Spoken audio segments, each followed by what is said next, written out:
안녕하세요. 반갑습니다. 이제 벌써 가을이 돼가고 있는 것 같아요. 그죠? 아침 저녁으로 썰렁하고 그래가지고 그런데 이제 또 이 시원해지는 날씨 가운데 우리의 몸과 마음도 좀 시원해졌으면 좋겠습니다. 수련회 예비 꼭 내주세요. 우리 회계들이 회계를 못한대요. 네, 죄송합니다. 네. 회계 못하면 안 되거든요. 우리 회계들이 회계해야 되거든요. 네, 죄송합니다. 네. 비전 찬양대도요. 여러분들이 할 수 있는 만큼 여러분들의 끼를 발산하는 그런 마음으로 하나님 앞에서 딴 데 가서 끼 발산하지 마시고 하나님 앞에서 끼를 발산하는 그런 귀한 시간이 될 수 있었으면 좋겠습니다. 많이들 와주시면 좋을 것 같아요. 네. 여러분 간장게장 좋아하세요? 그죠? 우리 동계수련회 가서도 간장게장 먹었어요. 그죠? 기억나세요? 예. 못 먹으신 분들도 있지만 간장게장 맛있죠? 그죠? 그런데 그 간장게장을 되게 좋아하시는 분들이 있다 그러면 제가 그분들한테 좀 죄송하다고 표현을 하면서 시 한 편을 읽어드리도록 하겠습니다. 혹시 여러분들 들어보신 시인지도 모르겠어요. 네. 지난주에 이어서 이번 주에도 안도현 시인의 시인데요. 스며드는 것이라고 하는 시입니다. 제가 읽어볼게요. 꽃게가 간장 속에 반쯤 몸을 담그고 엎드려 있다. 등판에 간장이 울컥울컥 쏟아질 때 꽃게는 뱃속의 알을 껴안으려고 꿈틀거리다가 더 낮게 더 바닥 쪽으로 웅크렸으리라. 버둥거렸으리라. 버둥거리다가 어찌할 수 없어서 살 속에 스며드는 것을 한때의 어스름을 꽃게는 천천히 받아들였으리라. 껍질이 먹먹해지기 전에 가만히 알들에게 말했으리라. 저녁이야. 불 끄고 잘 시간이야. 이 얘기가 무슨 얘기냐면요, 간장게장을 담글 때는요 게를 죽이지 않아요. 산채로 뜨거운 간장을 붓습니다. 왜? 그래야 뜨거운 간장을 부어야 부패하지 않은 살 속에, 왜냐하면 간장게장은 익히지 않고 먹거든요. 간장게장은 날로 먹는 거예요. 간장에만 절여서. 그렇기 때문에 살이 부패되기 전에 아주 신선한 살을 절여야 하기 때문에 살아있는 게에다가 뜨거운 간장을 붓는 겁니다. 그리고 어떤 게장이 더 맛있어요? 그냥 게장보다 모 품은 게가 더 맛있다고요? 알 품은 게가 더 맛있는 거죠. 우리가 그래서 야 이거 이렇게 게장 북 뜯으니 야 여기 알 들었다 이러면서 이렇게 서로끼리 야 이거 먹어 먹으면서 주면서 이러잖아요. 그런데 그걸 어미개의 입장에서 본다면 이런 느낌이 될 수 있다라는 거죠. 내 알들, 소중한 알들, 내가 지금 죽을 수밖에 없고 어떻게 할 수가 없는데 적어도 나만 간장에 절였으면 좋겠는데 이 개가 가슴에 품고 있는 그 알들을 조금이라도 보호하려고 꿈틀꿈틀거리는 그 어미개. 그리고 이제는 알들에게 너무 간장 때문에 다 깜깜해진 그 순간에 자 이제 저녁이야. 불 끄고 잘 시간이야 라고 속삭일 수밖에 없는, 너무 참 잘 쓴 것 같아요 이 시. 그죠? 그래서 어떻게 이런 시를 쓸 수 있을까. 그래서 어떤 분들은 이 시를 읽고 난 다음서부터 다들 이제 나 간장게장 다 먹었다 막. 근데 들리는 풍문으로는 안도현 시인은 간장게장 잘 드신대요. 아직도 쓰신 분은 아주 잘 드신다고. 근데 자신의 계략에 사람들이 많이 빠졌다고 막 이러면서 난 여전히 잘 먹는데 뭐 이렇게 말씀하신다 그러더라고요. 근데 제가 이 시를 읽어드린 건요 간장게장 얘기를 하려고 하는 게 아니에요. 게 얘기를 하려고 그러는 것도 아니고 간장게장 담는 법을 얘기하려고 하는 것도 아닙니다. 바로 이제부터 우리가 같이 살펴볼 단어에 대해서 이야기하기 위한 겁니다. 우리가 그 꽃게를 간장게장을 모릅니까? 알죠? 예. 그런데 한 번도 안 먹어본 것도 아니죠. 그리고 만드는 과정을 모르나요? 근데 간장게장은 만드는 과정을 잘 모를 수도 있어요. 예, 그렇다고 치고 그렇지만 우리가 한 번도 그 알을 품고 죽어가는, 간장게장 때문에 죽어가게 되는 그 꽃게 어미의 마음을 생각해 본 적은 별로 없는 것 같아요. 그런데도 이 안도현 시인은 간장게장 안에 꽃게를 이렇게 표현했습니다. 모두 다가 보고 알고 있는 일이지만 안도현 시인만이 이것을 보고 아름다운 시로 표현해낸 겁니다. 모든 사람들이 간장게장을 보지만 그 간장게장을 보면서 이 안도현 시인처럼 생각하진 않는다는 거죠. 그렇잖아요. 아, 목사님 뭐 그러니까 시인이죠. 뭐 그렇게 얘기할 수도 있겠습니다만, 하지만 우리가 한번 생각해 볼 수 있습니다. 어떻게 하면 이 안도현 시인은 이런 시를 쓸 수 있었을까? 그것은 왜일까요? 이것에 대해서 제가 참 좋아하는 책이 있는데 그 박웅현 씨라고 카피라이터가 있어요. 혹시 들어보신 적 있으세요? 박웅현이라고? 들어보신 적 있어요? 아, 이분 참 훌륭한 분이에요. 그분 책이 계속 베스트셀러가 되는데 한번 읽어보세요. 서점에 가면 그분 책 많아요. 근데 그분은 이것에 대해서 이렇게 얘기합니다. 그것을 바로 뭐라고 얘기하냐면 견이라고 얘기해요. 견. 그렇죠. 볼견. 맞아요. 볼견. 그래서 그 견이라는 건 뭐냐면 무엇인가를 다르게 보는 시선, 무엇인가를 다른 측면에서 쳐다보면서 그것에 대해서 생각할 수 있는 힘, 그게 바로 견이라는 것, 보는 시선이라는 거죠. 그 시선이 결국 뭘 만드냐면 새로운 결과물을 만들어내게 된다라는 겁니다. 다르게 볼 때 다른 결과물을 만들어낸다라고 하는 것이죠. 다르게 볼 수 있는 시선이 모두 다 볼 수 있는 것 안에서도 새로운 결과물을 만들어낸다라고 하는 것입니다. 그렇다면 이 다르게 보는 눈이라는 것은 어디에서 만들어지는 걸까요? 모두 다 다르게 볼 수 있으면 다 새로운 결과물을 만들어내는데 그렇지 않잖아요. 이 다르게 보는 시선은 특별한 사람들에게만 있어요. 그쵸? 이 안도현 시인같이 시를 쓰시는 분이나 뭐 그야말로 뭐 그분이 그러셨는지 안 그런지 모르겠지만 우리가 참 이 앱등이로서 열심히 살아가고 있는데 우리 그 잡스 형님이나 스티븐 잡스 형님처럼 대단한 창의력과 새로운 것을 가지고 있는 그런 어떤 특정한 사람들만 가지고 있는 게 이 견, 다르게 보는 시선인 것 같아요. 그럼 그 사람들은 도대체 어디에서부터 그런 것들을, 그런 능력을 얻었을까? 그것에 대해서 지난번에 제가 한번 사용했었던 그 말, 그 공자의 말, 그리고 그 말을 다시 한번 오늘 여기서 한번 사용해보고 되새겨볼 수 있었으면 좋겠습니다. 이게 대학에 나오는 말이에요. 공자가 쓴 대학이라고 하는 말에 그 책에 나오는 말인데요. 지난번에 제가 한번 말씀드렸지만 다시 한번 말씀드려보도록 하겠습니다. 신부재현 하면 시불견이요, 청이불문하면 시기부지기입니다. 이거 지난번에 무슨 말인지 혹시 기억나세요? 오늘 처음 듣는 것 같죠, 그죠? 그죠? 불과 2주 전인가 3주 전에 했는데 오늘 다 처음 듣는 것 같죠, 그죠? 신부재현이면 시불견이요, 청이불문하면 시기부지기입니다. 신부재현, 우리 마음 속에 생각이 없으면 마음에 있지 아니하면 시불견, 봐도 보지 못하고, 청이불문, 들어도 듣지 못하고, 시기부지기미, 내가 먹어도 맛을 느끼지 못한다. 다시 기억나세요 이제? 신부재현이면 내 마음에 있지 아니하면 내가 봐도 보이지 않고, 청이불문, 들어도 들리지 않고, 시기부지기미, 내가 먹어도 맛을 느끼지 못한다. 이런 말입니다. 즉 다르게 본다는 것, 견이라고 하는 것을, 다르게 보는 생각이라는 것을 가질 수 있게 되는 것은 내가 마음을 가지고 자세히 들여다보는 것을 얘기합니다. 자세히 하나하나 살펴보는 것. 우리가 마음 없이 무엇인가를 보면 어떻게 돼요, 여러분? 여러분 버스 탈 때 기억나세요? 버스 탈 때 차창으로 풍경이 막 지나가죠, 그죠? 근데 풍경이 막 지나갈 때 그 풍경을 하나하나 살피기보다는 그냥 내 생각하면서 이 풍경들이 훅 하고 지나가죠, 그죠 여러분? 그게 보여요, 안 보여요? 안 보이죠?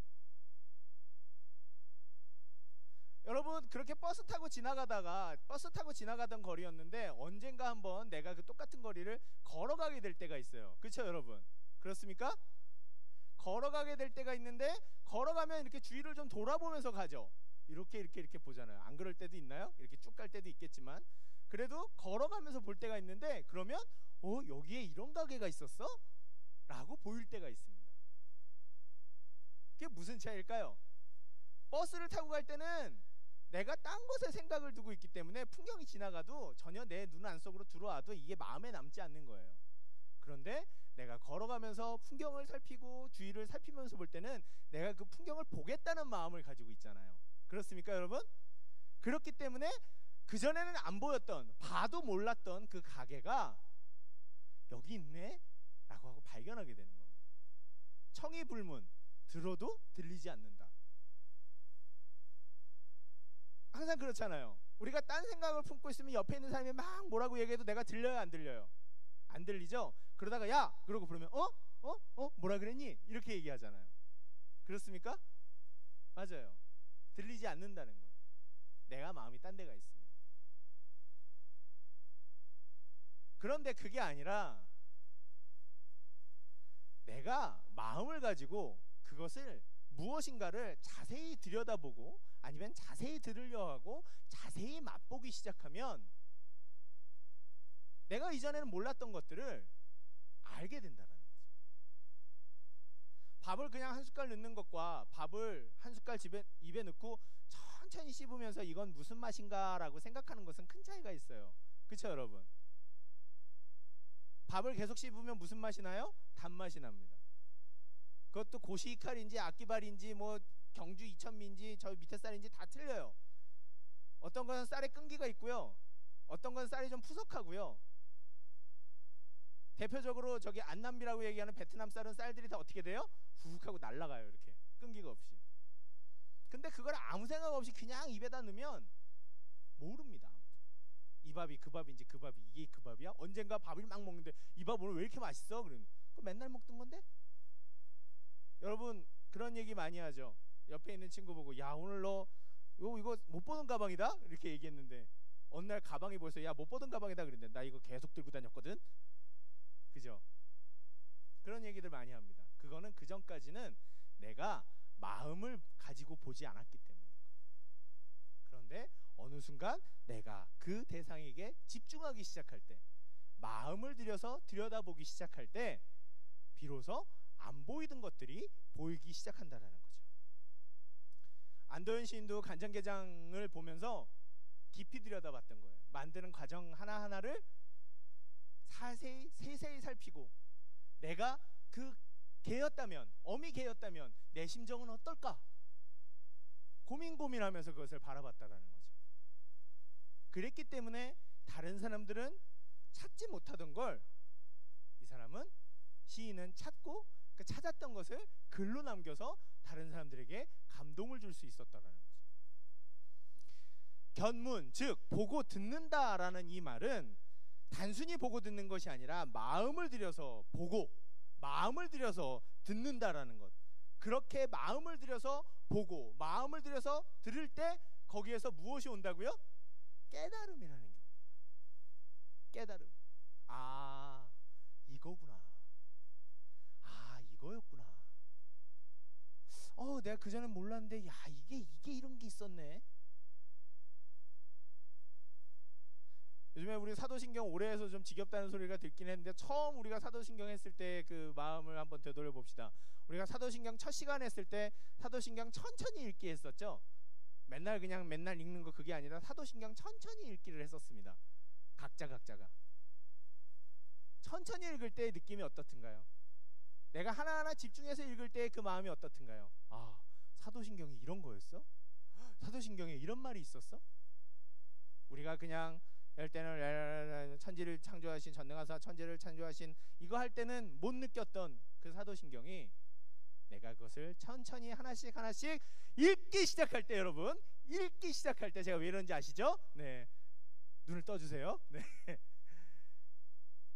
다른 마음들을 가질 수 있게 되었다라는 것입니다. 그럴 때 내가 하고 알게 되는 것을 깨달음이라고 합니다. 저는 요즘에 이 깨달음이라는 단어에 대해서 되게 주목하게 돼요. 내가 무엇을 깨닫느냐, 내가 모르고 있던 것을 알게 되는 그것, 그 깨달음이라는 단어에 되게 주목하게 되는데요. 제가 무엇보다도 말씀을 읽고 들을 때, 하나님의 말씀을 내가 읽고 들을 때, 여러분 하나님의 말씀을 읽고 듣고 묵상하는 가운데 그것의 깊은 뜻이 이 말씀이 이런 거였구나.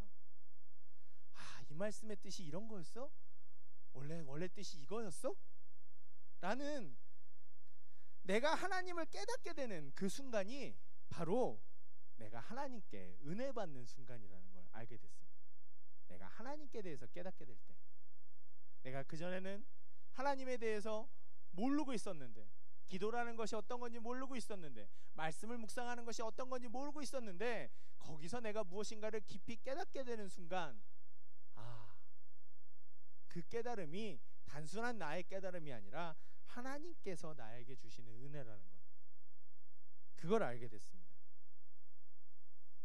즉 내가 하나님의 말씀을 올바로 마음을 들여서 읽기 시작할 때, 즉 하나님의 말씀을 내가 견문하기 시작할 때, 마음을 들여서 보고, 마음을 들여서 듣고, 마음을 들여서 묵상하기 시작할 때, 거기서 깨달음이 발생하고, 그 깨달음은 나에게 은혜로 다가오고, 그 은혜는 나에게 기쁨을 주고, 그 기쁨은 나에게 무엇을 주냐면 자발성을 주게 됩니다. 하나님의 말씀을 더 묵상하고 더 견문하고 싶고 더 하나님을 알아가고 싶어하는 자발성을 우리에게 주기 시작한다는 거죠.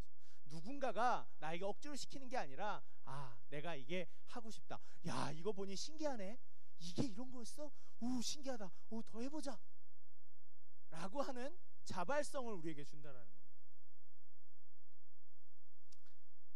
여러분, 제가 이런 말씀 드리면 좀 그렇지만 솔직히 여러분 여기 와서 예배 안 드려도 돼요. 그렇죠 여러분?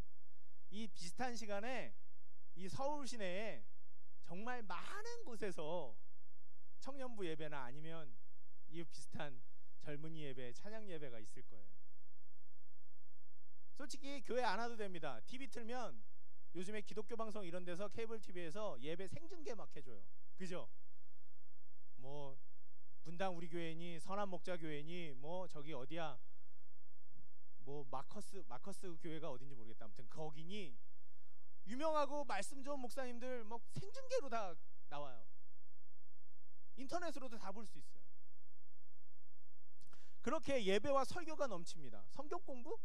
굳이 우리 셀 모임에서 막 사도신경 공부 안 해도 돼요. 성경 공부 교재 막 넘치고 넘쳐요. 내가 그냥 혼자서 공부하고 싶어도 얼마든지 공부할 수 있어요. 인터넷으로도 다 가르쳐줘요.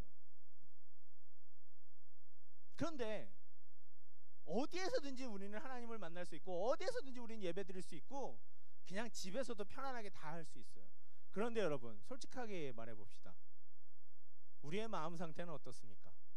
그렇게 어디에서든지 예배가 넘치고 말씀이 넘치고 성경 공부가 넘치고 설교가 넘치는데 솔직히 여러분 우리의 마음 상태는 어떻습니까? 그렇게 모든 것이 다 넘쳐도 우리의 마음은 점점 더 메말라가고 있는 게 아닌가 싶습니다. 은혜가 없어요. 하나님을 만나질 못해요. 설교 들어도 졸리기만 해요. 예배가 다 그렇지 뭐. 그래 이거 끝나고 이거 하겠지? 그래 이거 하면 이거 할 거야. 그치? 그래 거봐 이거 하잖아. 또 목사님이 이렇게 하다 이렇게 해서 결국 예수 잘 믿으라는 얘기한다. 거봐 저런 얘기 하잖아. 다 똑같아. 여러분 설교는 다 똑같을 수밖에 없어요. 왜? 결국 뭐 하자고요? 예수 잘 믿자고 하는 얘기거든요. 하나님이 날 사랑한다라는 걸 알려주기 위한 얘기인 거거든요. 다 똑같을 수밖에 없어요.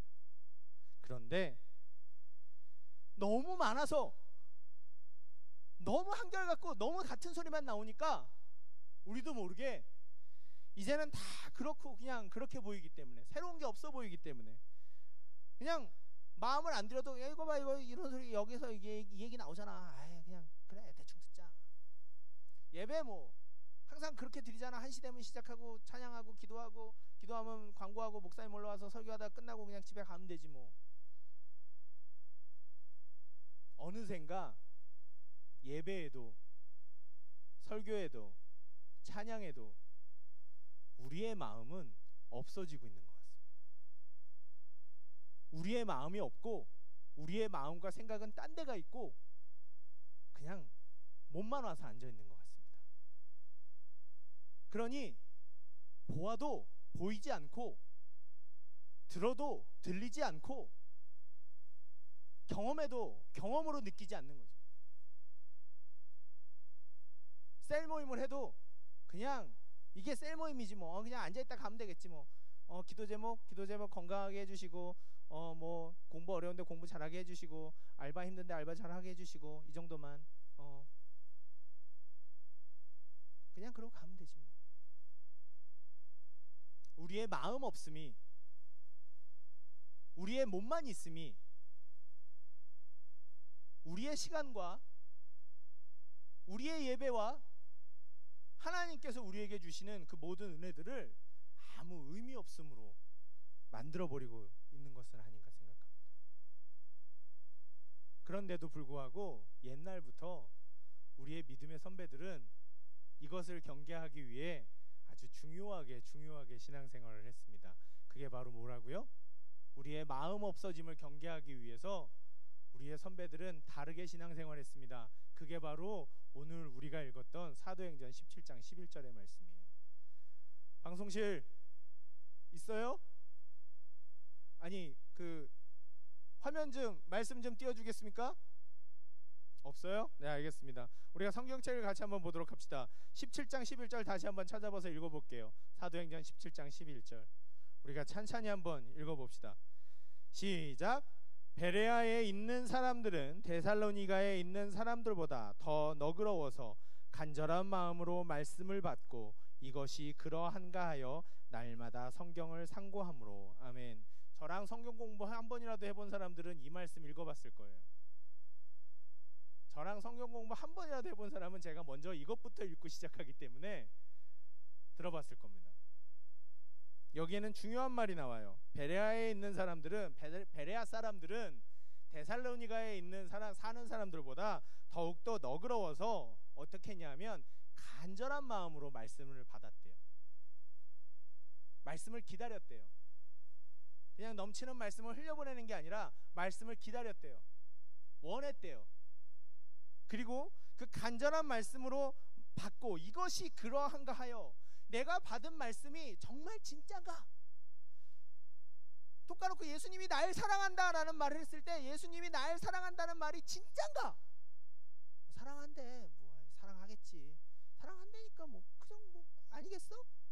이게 아니라 예수님이 정말 나를 깊이 사랑하는가? 그것에 대해서 날마다 성경을 상고함으로, 상고한다라는 말이 제일 중요한 말인 것 같아요. 상고한다, 깊이 생각한다, 묵상하고 고민한다. 우리 초대교회 신앙의 선배들은 이렇게 했습니다. 하나님의 말씀, 나를 사랑하신다는 그 말씀을 내가 막 들어도 믿을 수가 없기에, 내가 막 들어도 이게 진짜인지 아닌지 잘 모르겠기에 어떻게 했다고요? 기다려서 이것이 진짠가 깊이 묵상하고 고민하면서 말씀을 읽었다는 거죠. 마음을 들여서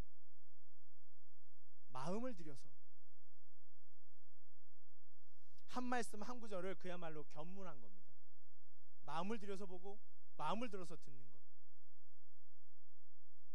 여러분, 우리는 예배 드릴 때 우리의 마음이 어디가 있습니까?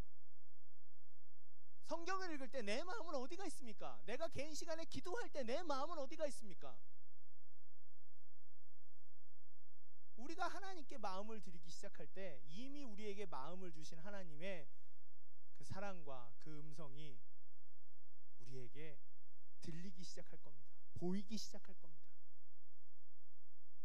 남들이 알 수 없는 걸 깨닫고 알게 될 겁니다. 시간을 들여서, 정성을 들여서 천천히 우리가 조금이라도 볼 수 있었으면 좋겠어요. 많이 볼 필요 없습니다. 요즘에는 세상에 정보가 너무 많아요. 인터넷 정보 하나만 클릭해도, 네이버에 하나만 쳐도 그 단어에 대한 정보들이 쫙 뜹니다. 정보가 너무 많아요.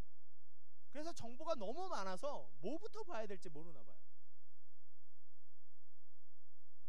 그런데 여러분, 우리 이제 그러지 말고 우리에게 주어진 하나님을 알려주시고 하나님을 깨닫게 하고 나를 사랑하시고 내 일생과 함께 하시고 나의 인도자 되시고 보호자 되시고 나의 능력이 되시고 내 마음의 위로자가 되어주신다고 하시는 그 하나님의 말씀을 우리가 이제는 정말 견문할 필요가 있다라는 거죠.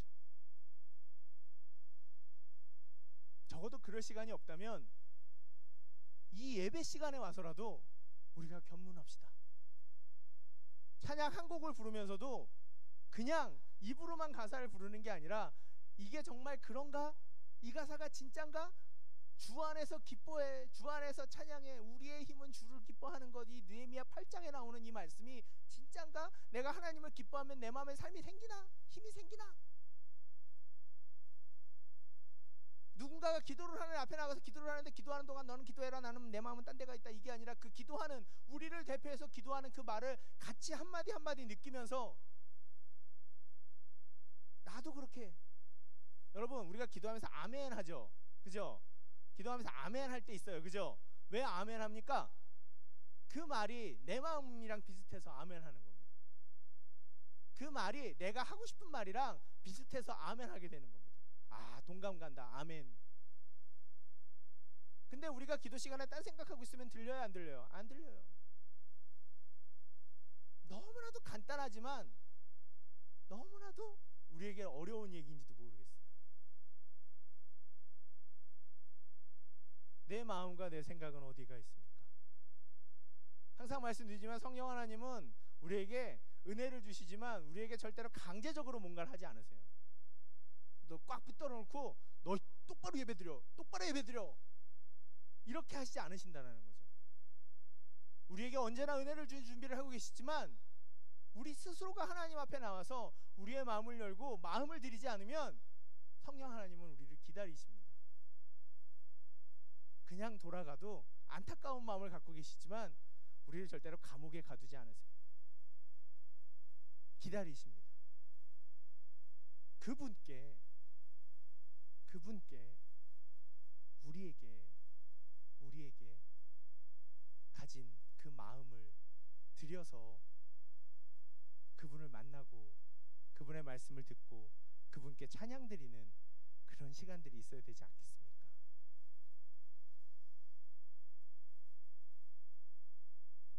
설교가 넘치고, 다시 한번 말씀드리면 설교가 넘치고 예배가 넘칩니다. 그런데 사람들은 정말 더 예전보다 예배에 와서 그리고 그 말씀을 들으면서도 그 마음은 더 다쳐가는 것 같아요. 물론 제 얘기를 하는 것 같아서 제가 설교를 잘하진 못합니다. 가끔 부끄러울 때도 있어요. 하지만 여러분, 한 가지 마음은 있습니다. 들어주십시오. 듣는다는 것은 내 마음을 갖고 있는 겁니다. 마음을 갖고 거기에 집중하는 겁니다. 마음을 갖고 집중합시다. 이 예배에 하나님께. 그러면 그렇게 간절한 마음으로 하나님을 기다리고 하나님께 집중하기 시작하면 안 보이던 하나님이, 안 느껴지던 하나님이, 안 들리던 하나님의 음성이, 안 느껴지던 하나님의 손길이, 그냥 스쳐가듯 지나가듯 모르던 그것들이 우리의 마음속에 들려지고 느껴지고 보이기 시작할 겁니다. 전 분명히 확신해요. 천천히 읽는 성경의 위력을 저는 알고 있습니다. 한 단어 한 단어 묵상할 때 다가오는 그 하나님의 말씀의 위력을 알고 있습니다. 여러분 바쁘죠? 할 일 많죠? 하지만 그래도 정말 내 삶을 도우시고 보호하시고 인도하시는 그 하나님을 우리가 만나서 내 삶을 하나님과 함께 살아가기를 원한다면 여러분, 하나님께 마음을 드려야 돼요. 아니, 내가 마음을 가지고 집중해서 그것을 보기 시작하고 듣기 시작해야 돼요.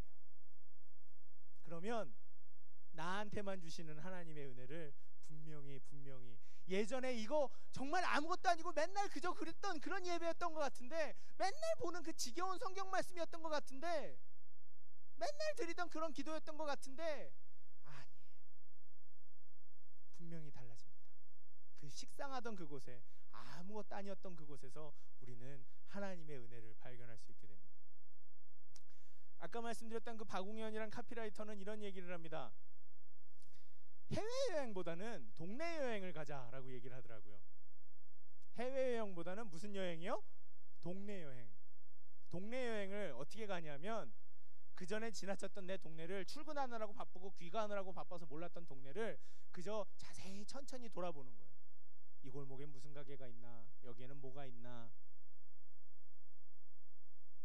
살펴보기 시작하면 안 보이던 가게도 보이고 피어있는 꽃도 보이고 이 꽃은 누가 어떻게 만들었나라는 것도 보여지고 심었나 이런 것도 보여지고, 야, 우리 동네가 생각보다는 괜찮네. 야, 우리 동네에 되게 아기자기한 가게도 많구나. 이렇게 맛있는 가게도 있었네. 그렇게 알게 된다라는 거죠. 그래서 외국 여행만 갈 게 아니라 동네 여행을 그렇게 가다 보면 어느 순간 우리 동네가 파리의 뒷골목처럼 보이기 시작할 거라고 그렇게 얘기를 하시더라고요. 저는 물론 원래부터 동네 여행을 되게 즐기는 사람이었는데요. 동네에 남들이 모르는 가게 찾아다니는 게 제 취미였거든요. 그런데 이 말을 듣고 난 다음에 더 마음에 감동이 와서 요즘엔 동네 여행에도 충실하고 있습니다. 남들이 모르는 가게 여기 좋아 이러면서 가볼 수 있게 되는 기쁨. 우리가 맨날 드리는 이 예배 가운데서 우리가 견문하기 시작할 때 하나님이 주시는 세상에 오늘 내가 여기서 하나님을 만나네. 세상에 내가 오늘 이 찬양 가운데 하나님을 느끼네. 세상에 저 대표 기도가 내 마음이네. 그럴 수 있는 은혜가 있다면 내 삶 속에서는 더 그렇게 될 수 있을 것 같아요. 내가 하루하루 살아가는 순간순간에 하나님께 마음을 드리기 시작하면 내 그 익숙하고 지루했던 내 삶 속에서도 하나님이 여기 계셨네. 하나님이 날 이렇게 도우시네. 하나님이 정말 날 사랑하시는구나. 알 수 있게 될 거라고 믿습니다. 신부재현이면 마음에 없으면 시불견이요 보아도 보지 못하고 청이불문이요 들어도 듣지 못하고 시기부지김이라 내가 먹어도 맛을 느끼지 못한다. 그걸 방지하기 위해 하나님께서 항상 주시는 그 은혜를 받기 위해 간절한 마음으로 말씀을 받고 이것이 정말 그러한가 하여 날마다 성경을 상고했던 우리 믿음의 선배들을 우리가 다시 한번 기억하면서 적어도 은혜가 없다, 예배가 식상하다, 우리의 행사가 식상하다, 청년부가 식상하다 라고 얘기하기 전에 물론 식상할 수 있습니다. 식상할 수 있어요. 그걸 부정하는 건 아니에요. 그럴 수 있어요. 하지만 내 마음은 어디 갔나? 내 마음은 어디가 있나? 이미 그럴 거라고 생각하고 앉아있는 내 마음은 혹시 잘못되지 않았나? 우리가 한번 돌아봅시다. 하나님을 만나러 올 때 내 마음은 어디로 갔었는가? 다시 한번 우리가 우리를 되돌아보면서 우리의 예배와 내 말씀 묵상과 내 기도를 견문할 수 있는, 마음을 들여서 보고 듣는 그런 우리의 삶이 될 수 있었으면 좋겠습니다. 시작을 시로 했으니까 마무리도 시로 해볼게요. 이 시는 더 유명해서 여러분들이 더 잘 아실 수 있을 것 같아요. 나태주 시인의 풀꽃이라는 시입니다. 자세히 보아야 이쁘다, 오래 보아야 사랑스럽다, 너도 그렇다. 풀꽃이 자세히 보아야 이쁘고 오래 보아야 사랑스럽다. 근데 너도 그렇다. 그래요, 여러분. 자세히 보아야 정말 그 가치를 알 수 있습니다. 오래 보아야 그 가치를 알 수 있어요. 근데 누구나 다 그래요. 사람도 그렇고 하나님도 그런 것 같습니다. 그러니 우리가 오늘부터 할 수 있는 대로 우리의 마음을 떠나보내지 말고 견문하는, 다시 한번 말씀드리지만 마음을 들여 보고 듣는 우리의 예배, 우리의 말씀 묵상, 우리의 기도가 될 수 있었으면 좋겠습니다. 우리의 찬양이 될 수 있었으면 좋겠습니다. 그렇게 하시겠습니까? 그렇게 해서 이전에는 받지 못했던, 이전에는 알지 못했던 새로운 은혜를 알게 되는, 하나님께서 나에게 주시는, 나만에게만 주시는 새로운 은혜를 발견하는 우리 청년들 될 수 있었으면 좋겠습니다. 기도하겠습니다. 주여, 부끄러운 자가 하나님의 말씀을 대언했습니다. 어떻게 어떤 마음으로 전달되었는지는 모르겠습니다만 주님, 우리 청년들의 마음에 하나님께 대한 마음을 주십시오.